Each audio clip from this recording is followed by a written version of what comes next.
day everyone. Today I want to talk about my favorite invention, the LPG or liquefied petroleum gas.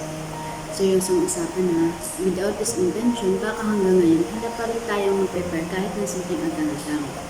Hindi lang ito basta-bastang metal cylinder na nakatago sa ilalim ng lababo o sa gilid ng kalan.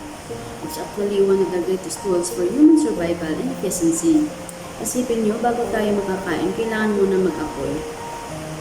Noong wala pang LPG, napakahirap ng proseso.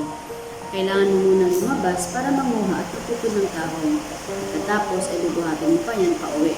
At ang pinakamahirap, kung sariwa pa ang kahoy o basa pa, kailangan mo muna itong patuyuin. Kaya dapat ahead of time, magpupudol ka na para lang may magamit ka. It really takes so much time bago ka palang makapagsimulang magluto. Pero dahil sa LPG, kontrolado na natin ang apoy sa isang pikit mata lang. Ang LPG was discovered in 1910 by an American chemist named Dr. Walter Snelling na taga-USA. Simple lang ang pinamula nito, napansin niya na yung gasoline na binibili niya ay nag-evaporate at nababawasan dahil sa mga volatile gases. So he found a way to capture those gases, butter them up, and boom, in 1912, he created the first LPG system.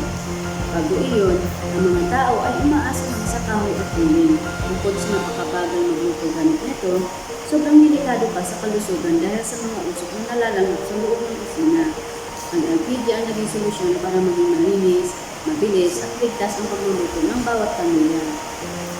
So bakit nga ba ito mahalaga sa society natin ngayon? Una, sa health. Ang usok mula sa kahoy o uling ay sanhi ng matitinding sakit sa bata, gaya ng asthma at pneumonia. Dahil sa LPG, nabigyan tayo ng clean cooking solution. Wala itong harmful smoke, kaya mas ligtas ang mga nanay at mga bata na madalas na nasa loob ng kusina. Pangalawa, sa environment. Malaking tulong ang LPG sa pagsagip ng ating mga kagubatan.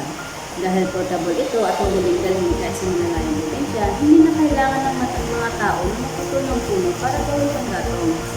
Less charcoal use means more trees standing. Pangatlo, sa economy. Napakabilis magluto gamit ang LPG. Ang oras na matitipid mo sa pag-aapon ng uling ay pwede mong gamitin sa pag-aaral o sa trabaho. Sa madaling salita, it increases our overall productivity as a society. Pero let's talk about reality. Sa panahon natin ngayon, LPG is no longer just a convenience. It is a necessity. At ang realidad, sobrang bigat na nito sa bulsa. Ang presyo ng LPG ay parang dito na pabago-bago linggo-linggo. Kapag tumaas ang presyo ng tangke, apektado pati ang presyo ng pagkain sa labas at ang budget ng nanay sa loob ng bahay. Isa pa, we often take safety for granted.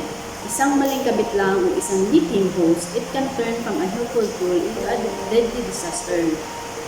And reality is, we rely so much on it, pero kailangan natin maging matalino at maingat sa paggamit nito. To conclude, LPG changed the world by making clean energy portable. Pero bilang mga consumers, kailangan din natin maging aware sa safe handling at sa pagtitipid nito. Again, this is my favorite invention, ang LPG.